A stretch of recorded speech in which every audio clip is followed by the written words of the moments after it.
Last video में हम लोगों ने देखे क्या कि महात्मा गांधी की आंदोलन की क्या क्या विशेषताएं थी, और उस विशेषताएं के एग्जाम में हमेशा मेंस में पूछा जाता है। आप उस विशेषताओं को आराम से मेंस में एक्सप्लेन कर सकते हैं। मैंने बहुत सारा पॉइंट को एक्सप्लेन भी करते चले गए, मैं पॉइंट फॉर्म में लिखे हैं लेकिन उसको एक्सप्लेन भी किए हैं, तो ये बहुत ही इंपॉर्टेंट है। अब जो है महात्मा गांधी का भारत में जितनी भी आंदोलन है उन आंदोलन के विषय में एक एक करके चर्चा करते हैं, और महात्मा गांधी के द्वारा जो भी आंदोलन चलाया गया उन सभी आंदोलन में ये विशेषताएं देखने को मिलता है। तो हम लोग शुरू करते हैं। महात्मा गांधी जब भारत आएंगे 9 जनवरी 1915 ईस्वी को, तो आने के बाद वह 2 वर्ष तक भारत के राजनीति में हस्तक्षेप नहीं करते हैं, और 1916 ईस्वी में जब लखनऊ में भारतीय राष्ट्रीय कांग्रेस और मुस्लिम लीग का अधिवेशन होता है, तो उसी अधिवेशन में चंपारण के जमींदार राजकुमार शुक्ल से महात्मा गांधी की मुलाकात होती है, और उस मुलाकात में राजकुमार शुक्ल चंपारण की समस्या के विषय में महात्मा गांधी को बताते हैं। और चंपारण जो है वह बिहार में स्थित है। इस समस्या को सुनकर महात्मा गांधी बोलते हैं कि मैं आपके जिला चंपारण जरूर आऊंगा, और वहीं से महात्मा गांधी का 1917 में आंदोलन शुरू होता है। मार्च अप्रैल 1917 में चंपारण जाते हैं, और भारत में पहला आंदोलन जो है चंपारण सत्याग्रह शुरू होता है। और ये आंदोलन बहुत इंपॉर्टेंट है, क्योंकि यहीं से भारत में महात्मा गांधी का आंदोलन प्रारंभ माना गया है।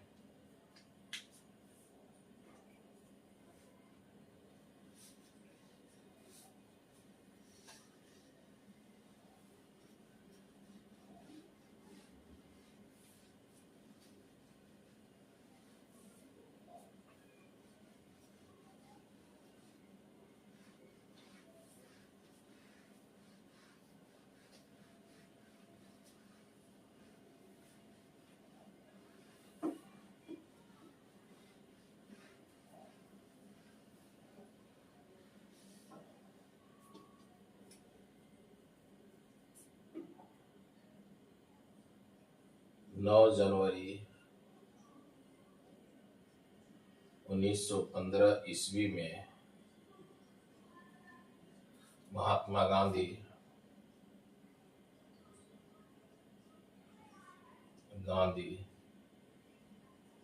दक्षिण अफ्रीका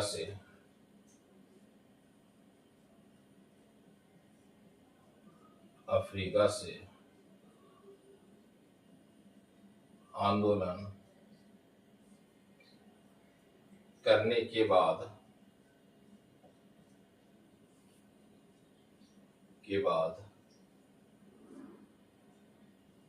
भारत वापस आते हैं।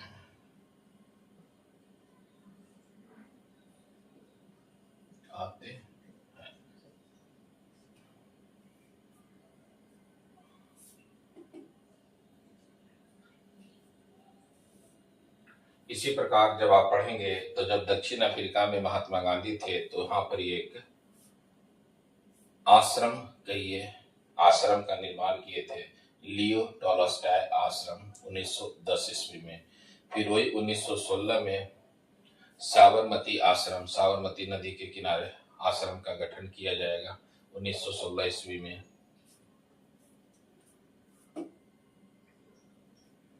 1910 ईस्वी में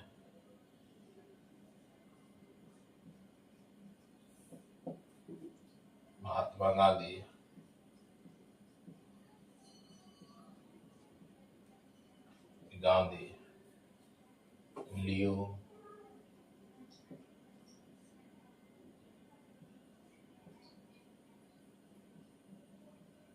लियो टॉलस्टॉय के नाम पर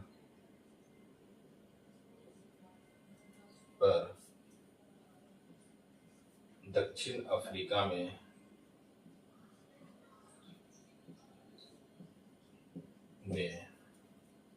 एक आश्रम का गठन किए थे।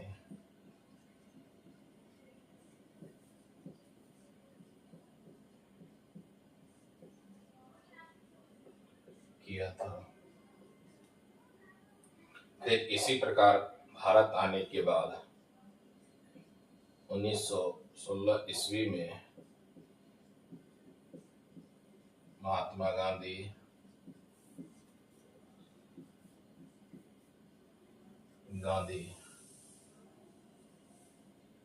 अहमदाबाद गुजरात में साबरमती नदी के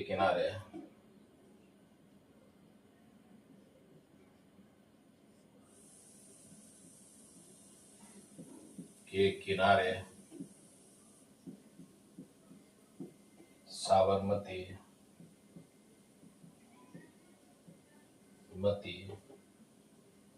आश्रम का निर्माण किए थे।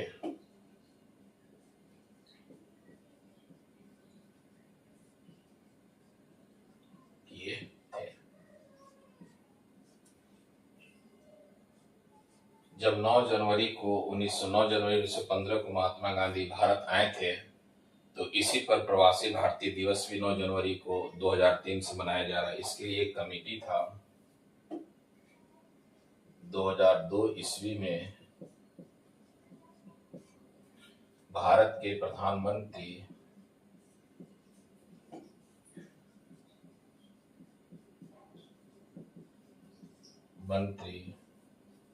अटल बिहारी वाजपेयी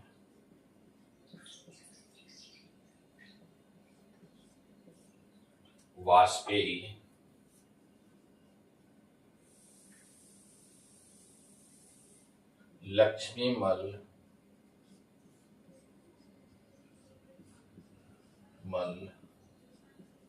सिंघवी समिति का गठन किया था। इस समिति ने बताया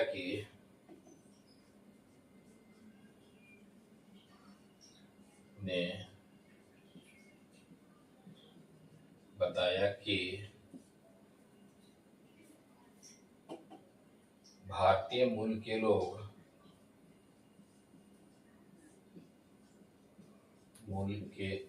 लोग लगभग 2 करोड़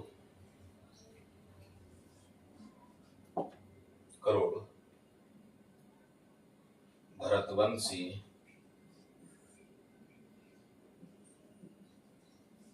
भारत के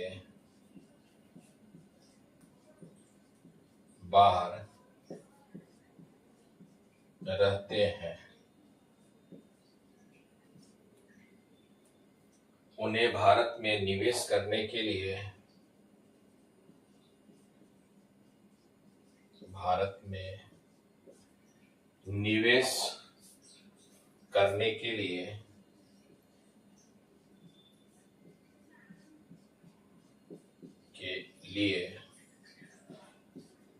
प्रोत्साहित करने के लिए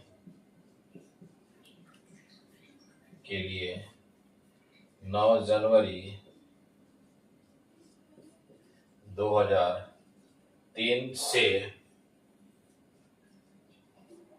प्रवासी भारतीय दिवस दिल्ली में आयोजित किया गया।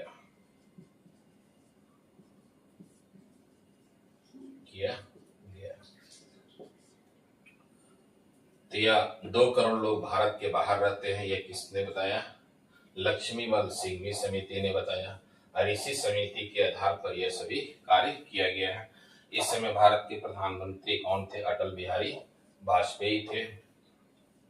जो भारत के बाहर रह रहे थे उन्हें भारतवंशी कहा गया और उनको भारत में निवेश करने के लिए क्या कि भारत के बाहर बहुत सारे ऐसे लोग हैं जो अच्छे अच्छे पोस्ट पर काम करते हैं, कहीं किसी देश के राष्ट्रपति हैं, किसी देश के प्रधानमंत्री हैं, तो उन्हीं को आमंत्रित करने के लिए, निवेश करने के लिए भारत में आमंत्रित करने के लिए यह आयोजित किया गया था। आप इसका स्क्रीनशॉट ले सकते हैं।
दो 2015 तक ईस्वी तक प्रवासी भारतीय दिवस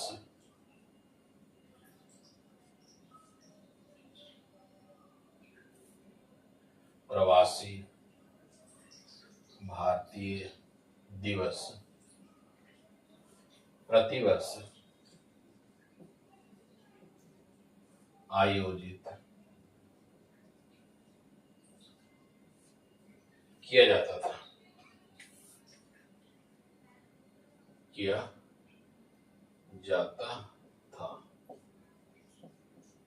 फिर इसके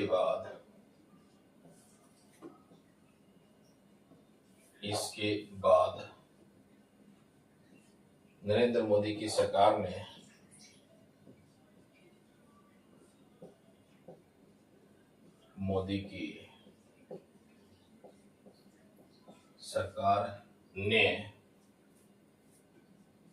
ने 2 वर्षों में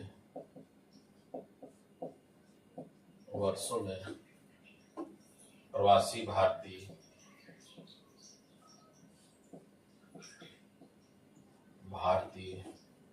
दिवस मनाने का निर्णय लिया।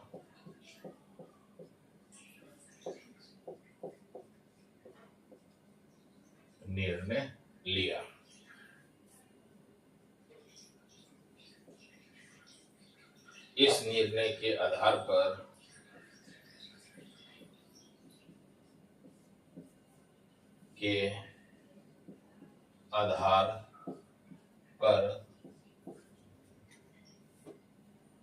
17वां प्रवासी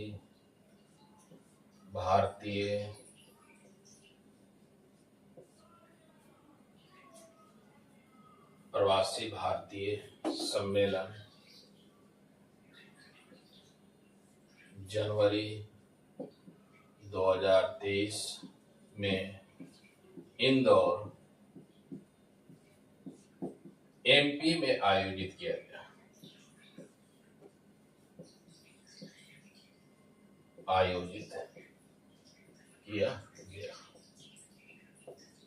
ये जो प्रवासी भारतीय दिवस है, इसको अप्रवासी भारतीय सम्मेलन भी कहा जाता है। जो भारत के बाहर रह रहे, प्रवास कर रहे हैं, उनको अप्रवासी भारतीय सम्मेलन भी कह सकते हैं, प्रवासी भारतीय सम्मेलन। इस वर्ष 9 जनवरी 2025 ईस्वी को 18वां प्रवासी भारतीय सम्मेलन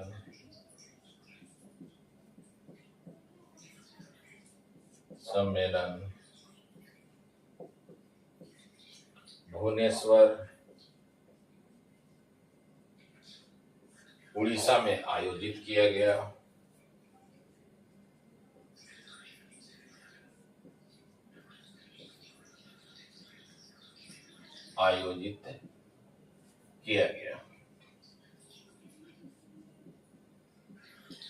ये कुछ फैक्ट था प्रवासी भारतीय के संबंध में, इसलिए मैंने इसको डिस्कस कर दिए। मैंने बोला क्या कि जनवरी 2015 में महात्मा गांधी आने के बाद 2 वर्षों तक भारत की राजनीति में इंटरफेयर नहीं करेंगे।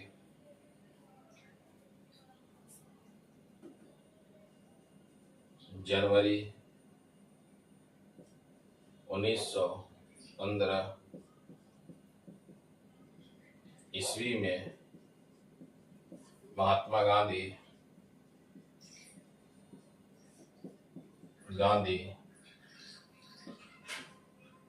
भारत आने के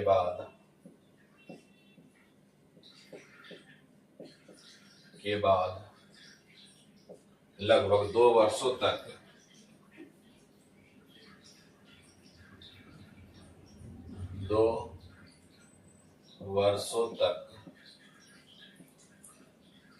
भारत के नीति में हस्तक्षेप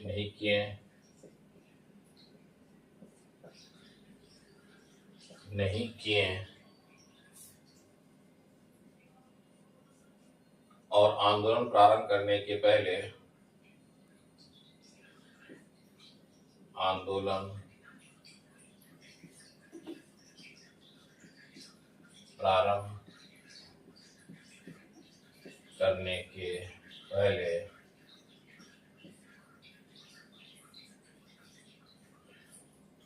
अर्ध महाकुंभ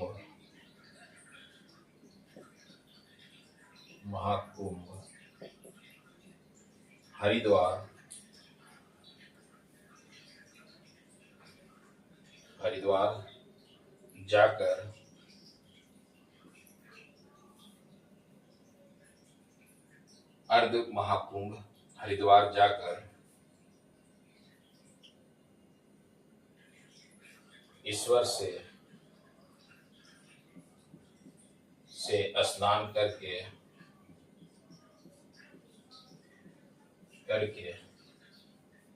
आंदोलन करने के लिए आशीर्वाद लेते हैं। आंदोलन करने के लिए आशीर्वाद लेते हैं।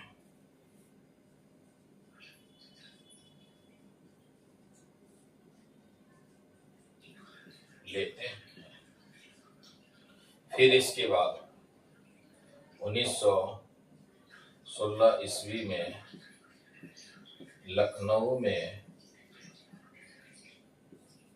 INC के अधिवेशन में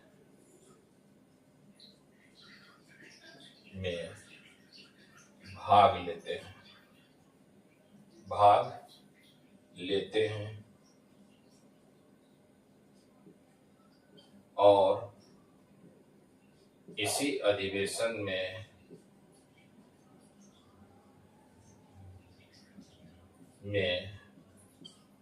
चंपारण के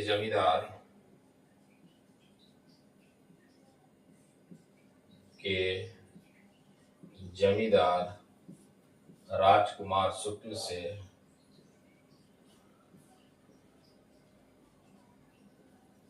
से मुलाकात करते हैं।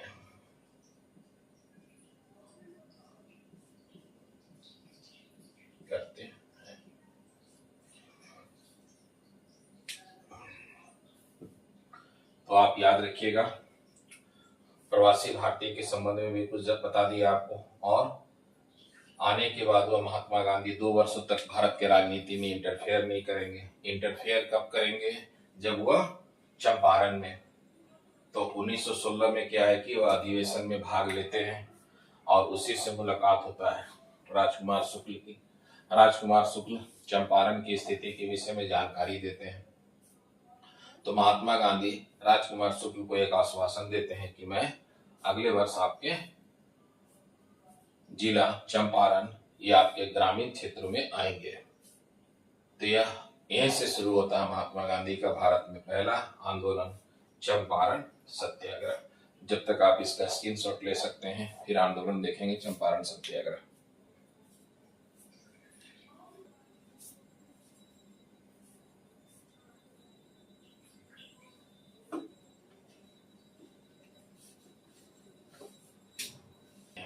चंपारण सत्याग्रह।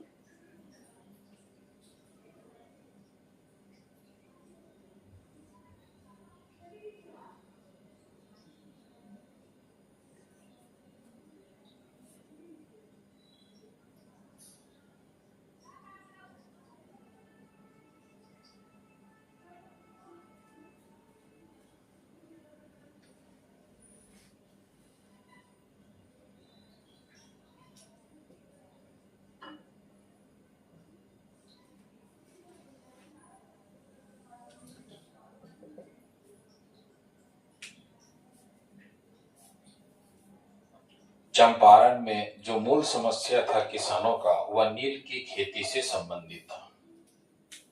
और नील की खेती किसान करते थे, तो नील की खेती करते में ही उनका सभी टाइम चला जाता था, वह अपनी खेती नहीं कर पाते थे। और नील की खेती क्या है, एक नगदी फसल है। और जितने भी यहाँ पर ये काम खेती करवा रहे थे पूंजीपति जो थे, वो ब्रिटिश पूंजीपति थे। क्योंकि नील का वर्ल्ड में काफी डिमांड था। जो व्हाइट कपड़े में डाला जाता था नील, तो वह खेती होती थी। और इसका सबसे ज्यादा फायदा ब्रिटिश जो बिजनेसमैन होते थे उनको होता था। किसानों को कोई किसी प्रकार का फायदा नहीं हो पाता था। क्यों? क्योंकि किसानों को अपने जमीन के 3/20 भाग पर नील की खेती करना अनिवार्य था। और ऐसा नहीं कि नील की खेती जो यह आंदोलन है पहली बार ही चंपारण सत्याग्रह में हुआ है। जब आप पढ़ेंगे तो 1857 की क्रांति के बाद एक आपको बंगाल में नील विद्रोह होता है, और उसमें दिगंबर और विष्णु विश्वास जो है वो आंदोलन का नेतृत्व करते हैं। तो जो हिमालय पर्वतीय प्रदेश जो तराई का पूरा क्षेत्र है ना, वह नील की खेती से संबंधित रहा है। और उस समय से ही ब्रिटिश सरकार के पूंजीपति जितने भी थे बिजनेसमैन यहाँ पर पूंजी लगाते थे, निवेश करते थे, और वह खेती करते थे। और किसानों का अधिक से अधिक शोषण होता था, और किसानों को सही से मुआवजा नहीं मिलता था। इसीलिए वहां पर एक बार इससे पहले नील विद्रोह हो चुका था 1859 ईस्वी में। और वह आंदोलन है तो उस समय हुआ था तो बंगाल वगैरह पूरे क्षेत्र में हुआ था। लेकिन यह जो चंपारण में हुआ है नील की खेती, उसी से कंटिन्यू जुड़ा हुआ चीजें हैं। क्यों? क्योंकि नील की खेती एक नगदी फसल है, और इसमें पूंजीपति ब्रिटिश पूंजीपति पैसा लगाए हुए थे। और ब्रिटिश सरकार पूंजीपतियों को लाभ देने के लिए एक व्यवस्था लाया था, 3 काठिया पद्धति। और 3 काठिया पद्धति जो था, मूल जड़ जो था, वह नील विद्रोह का, यह नील चंपारण सत्याग्रह का मूल रहस्य 3 काठिया पद्धति को समाप्त करने का ही था। क्योंकि 3 काठिया पद्धति में क्लियर कहा गया था कि जो भी जमींदार है, जो भी किसान है, जो उनकी जमीन है, उसके 3/20 भाग पर नील की खेती करना अनिवार्य है। तो इसीलिए यह आंदोलन बहुत ही महत्वपूर्ण माना जाता है। और इसी आंदोलन के आधार पर हम लोग इसको देखेंगे कि इस आंदोलन में और भी आगे चल करके जो कार्य किया गया, फिर समझौता हुआ, समझौता के बाद इस आंदोलन में कौन कौन सा भाग लिए, कौन कौन सा राष्ट्रीय नेता इसमें भाग लिए थे, जो इसको हम लोग देखेंगे। पहली बार भारत में आंदोलन जो शुरू होगा वो चंपारण सत्याग्रह होगा। और चंपारण सत्याग्रह मार्च अप्रैल 1917 ईस्वी में चंपारण बिहार में आयोजित किया जाता है। तो हम लोग देखते हैं चंपारण सत्याग्रह। चंपारण सत्याग्रह मार्च अप्रैल 1917 बिहार में शुरू किया जाएगा। चंपारण के जमींदार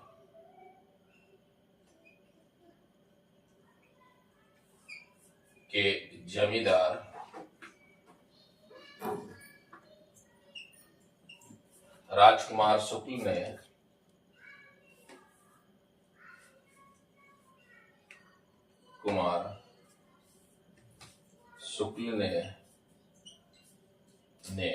महात्मा गांधी को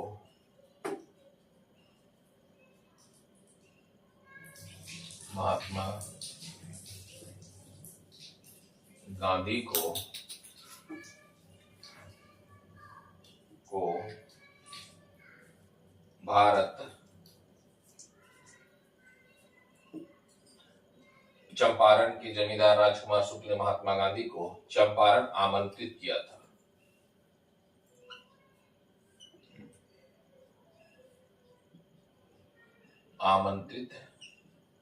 था।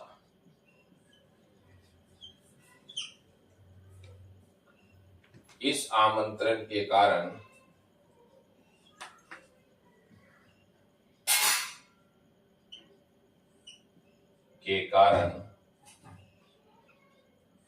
महात्मा गांधी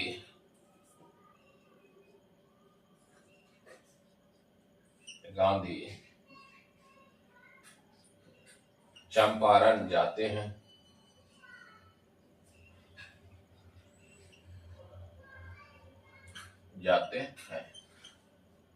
और वहां के किसानों से और वहां के किसानों से मुलाकात करते हैं।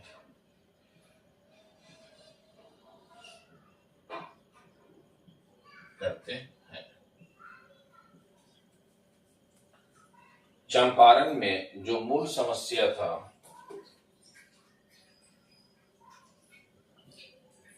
चंपारण में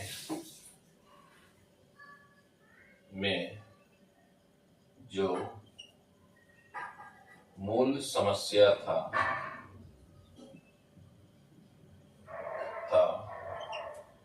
नील की खेती से संबंधित था।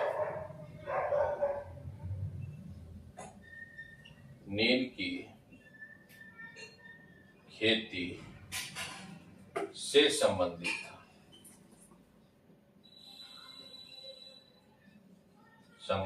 था और ब्रिटिश सरकार ने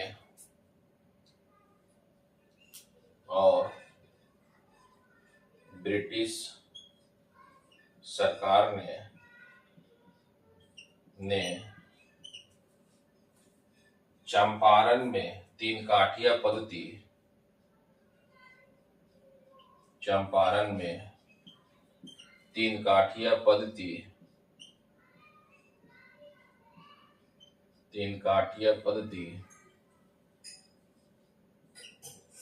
को लागू किया था।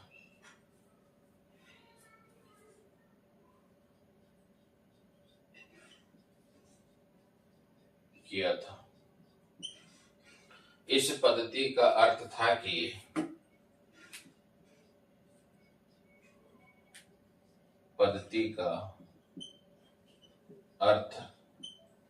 था कि किसानों या जमींदारों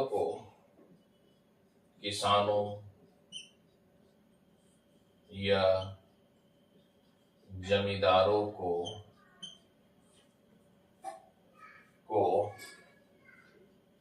अपने भूमि के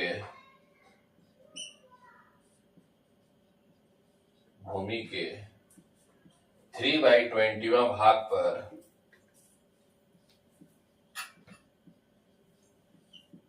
भाग पर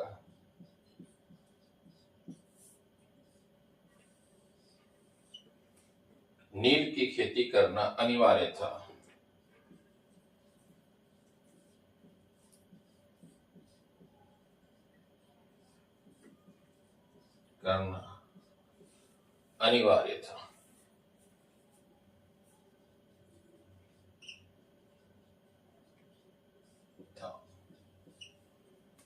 जैसे इसको मैप से समझते हैं,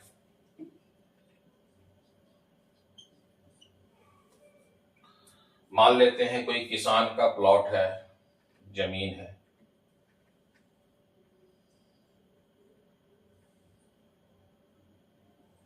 और इसका 3 पार्ट, मैं बोल रहा हूं क्या कि किसानों को अपने 3/20 भाग पर या 20वां भाग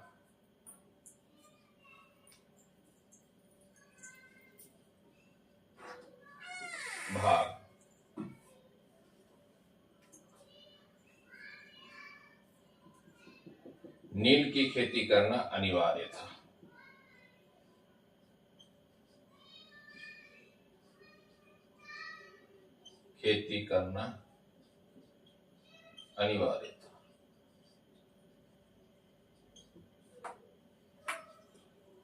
अब ये नील की खेती करते थे 3/20 भाग पर। जब ये नील की खेती करते थे तो अपना खेती नहीं कर पाते थे, अपने खेत का हुआ सिंचाई ये खेती नहीं कर पाते थे, जिससे उनको विभिन्न प्रकार की समस्या का सामना करना पड़ता था।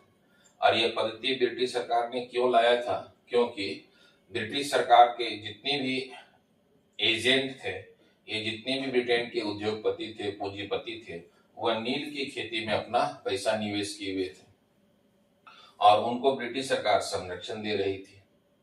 जिसके कारण यह तीन काठिया पद्धति जो था इसी को समाप्त करने के लिए मेन आंदोलन चलाया जाएगा। और तीन काठिया पद्धति के कारण ही जो है यह नील की खेती से संबंधित समस्या ज्यादा जटिल बन चुका था और इसे ही समाप्त करने के लिए विभिन्न प्रकार का आंदोलन चलाया जाता है। नील की खेती से संबंधित है यह चंपारण सत्याग्रह। अब ये चंपारण सत्याग्रह में आप जब भी देखेंगे यह मूल समस्या क्या है, तो नील की खेती से संबंधित है और ये चंपारण के किसान जो है विभिन्न प्रकार की खेती के कार्य किया करते थे। और ऐसा नहीं कि यह नील का जो विद्रोह हुआ था या आंदोलन हुआ था यह पहली बार हुआ था। जब आप पढ़ेंगे 1857 की क्रांति है, उस क्रांति के बाद भी भारत में बंगाल में खास करके नील विद्रोह हुआ था। तो यह नील विद्रोह उसी की एक कड़ी था और खास करके तराई का जो क्षेत्र है, यूपीएससी का मेंस में एक क्वेश्चन भी पूछा गया है कि तराई के क्षेत्र में नील की खेती का क्या महत्व है। तो यह नील की खेती बहुत इंपॉर्टेंट है। नील की खेती क्या है, एक नकदी फसल है और यहाँ जितने भी लोग कर रहे थे खेती वह किसान थे और उन्हें अपनी जमीन पर करना पड़ता था और जितने भी खेती करवाते थे वह सभी ब्रिटिश पूंजीपति थे। अब ब्रिटिश पूंजीपति को संरक्षण कौन दे रहा था, ब्रिटिश सरकार। तो यह मूल समस्या था जो इससे है। अब गांधी जी तीन काठिया पद्धति को समाप्त करने के लिए आंदोलन शुरू करेंगे और यह आंदोलन तब तक चलेगा जब तक ब्रिटिश सरकार तीन काठिया पद्धति को समाप्त नहीं करेगा। अब महात्मा गांधी इसी आंदोलन में महात्मा गांधी के साथ अन्य राष्ट्रीय नेता भी रहे हैं। तो ये आप इसका स्क्रीनशॉट ले लें।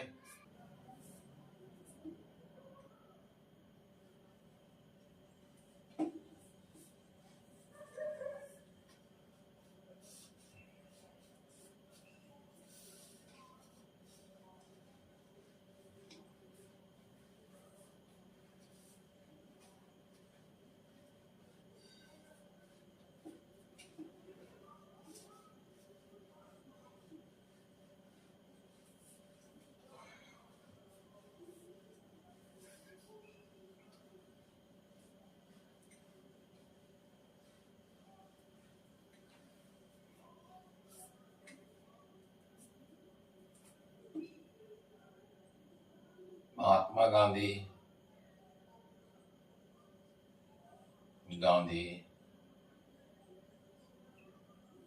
चंपारण सत्याग्रह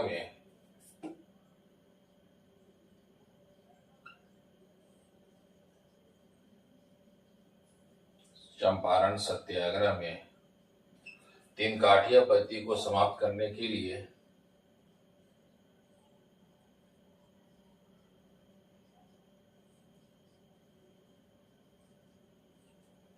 तीन काठिया पद्धति को समाप्त करने के लिए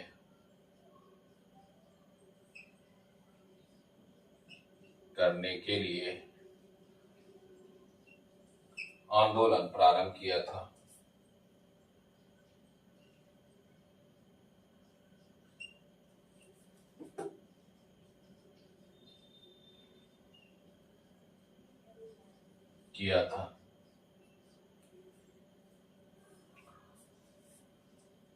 इस आंदोलन में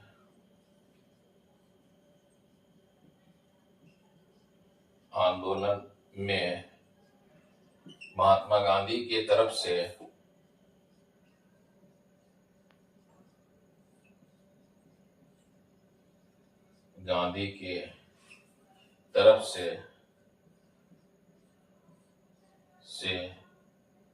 अन्य नेता भाग लिए थे।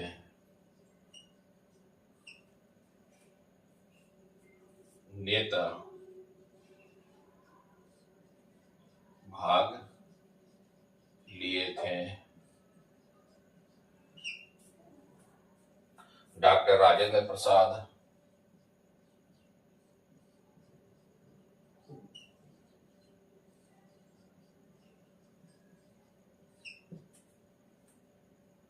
महादेव देसाई,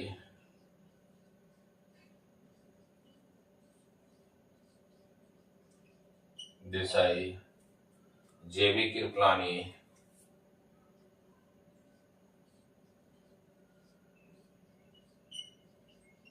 कृपलानी, अनुग्रह नारायण,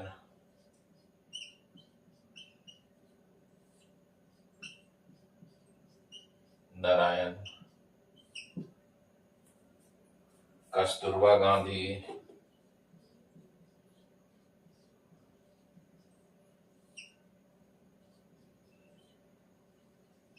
गांधी इत्यादि।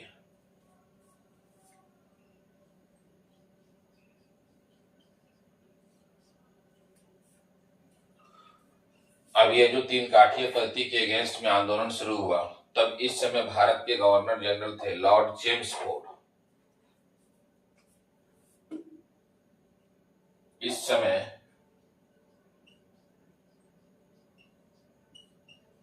भारत का governor general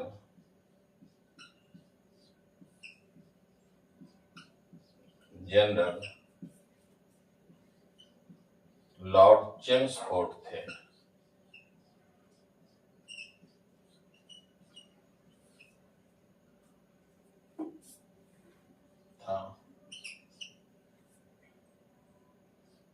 Mahatma Gandhi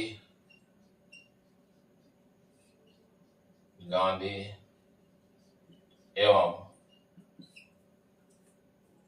Lord Chelmsford के बीच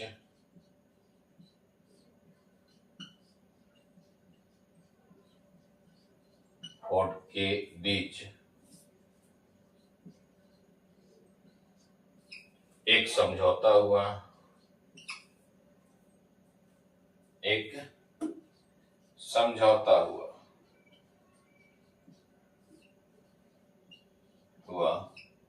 और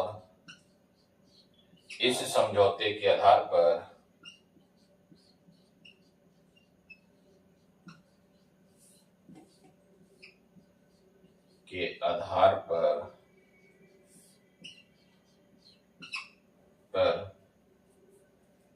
ब्रिटिश सरकार ने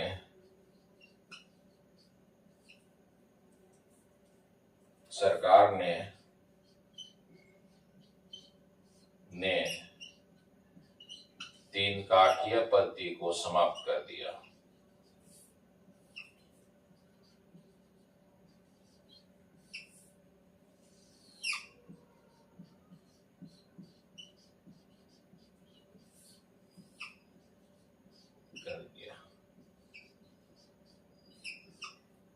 इस प्रकार महात्मा गांधी का भारत में प्रथम आंदोलन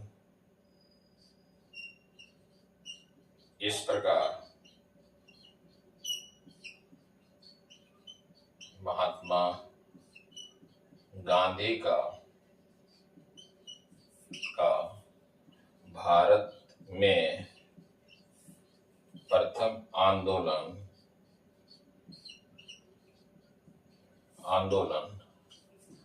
सफल रहा।